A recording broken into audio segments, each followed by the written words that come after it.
You guys ready for Margarita Rios?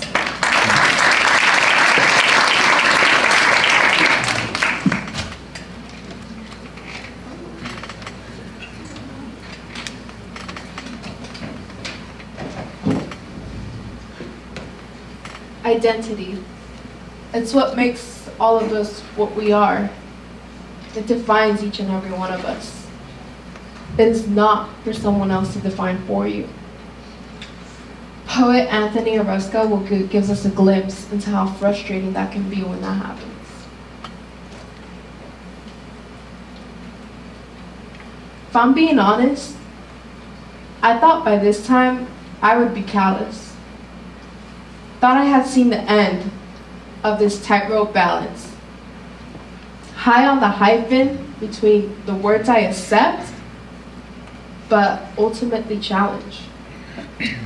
In only a few years, I forgot that despicable talent, hiding between either being too tinted or too pallid.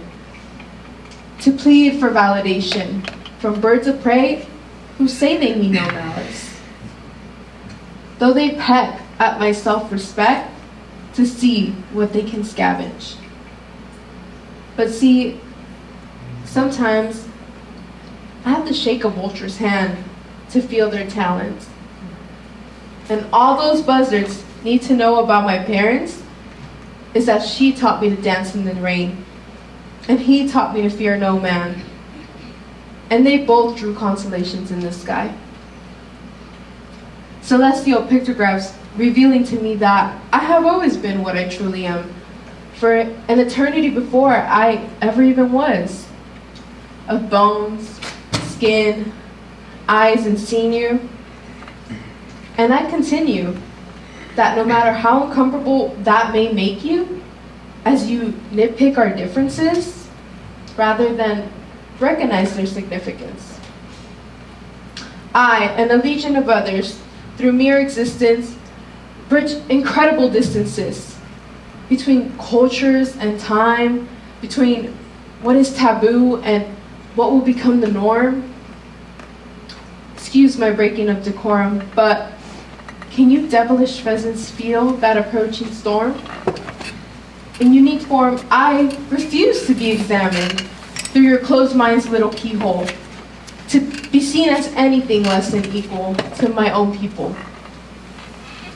Though this is scripted, I have never acted, but if you want to call action, back to when Mexico and Taino could smell European sailor stench, before they cast their cast iron anchors into tropical trench, drenched in sweat and fevers, and shivers floating on Portuguese money, on Spanish timber, looking for spices, heading to vices, and being crazy for silver, sicker than slaves owned by their own family members.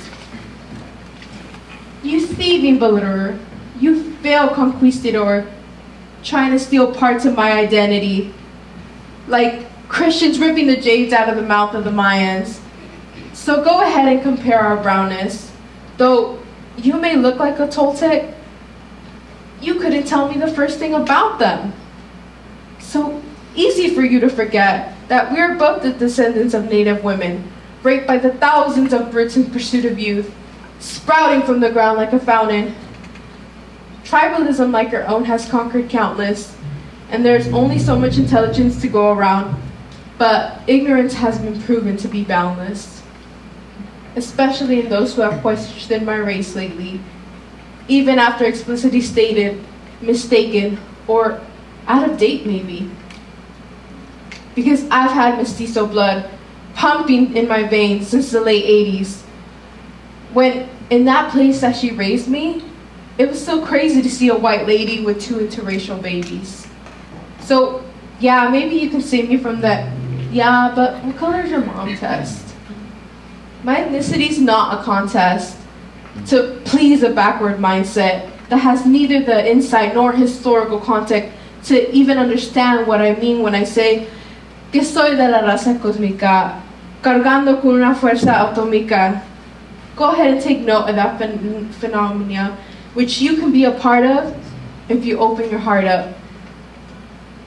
Look, we are both mutts, yet you discount me by counting my spots.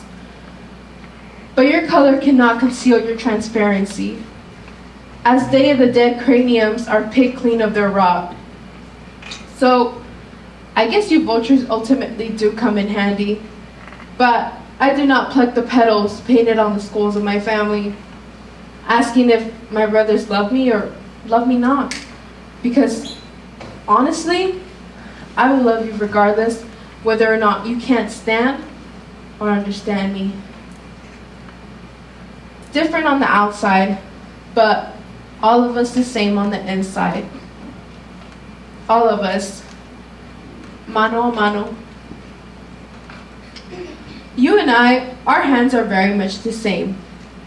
Their shape, color, and scars may be different, but we carry the same things in our hands. When your fingers interlace with those of another dancer, when you wield the much feared chancla, when you slam down that winning domino, your hands will be my hands. When you ring the bell on the ice cream cart that you push up Penn Street, when you make the chimney like the air of Franklin Street, your hands will be my hands. When people want you to stop waving your foreign flags with pride, but they've told you countless times to go back to your country, even though you were born here, your hands will be my hands. When you build your home, build your business, build this country from the ground up, your hands will be my hands. When you're too brown, your accent too thick, when you don't have your papers, when you are shackled and caged, your hands will be my hands. When you resettle here and bring island within you, not your salsa or sanocho, but the feeling you have to survive the storm on your own, your hands will be my hands. When the thousands of your dead go uncounted, because in some people's eyes, you never counted. Except for the hours that you pick their mushrooms, clean their homes, cook their food, and raise their children, your hands will be my hands.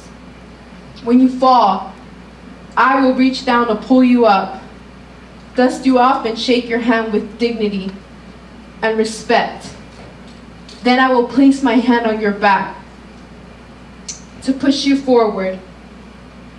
And when you cast your first vote as a citizen, when you touch your ancestors through window of tradition, when you fight for what you believe in, when you fight for yourself, when you fight for somebody weaker than you, what an honor it is for your hands to also be mine.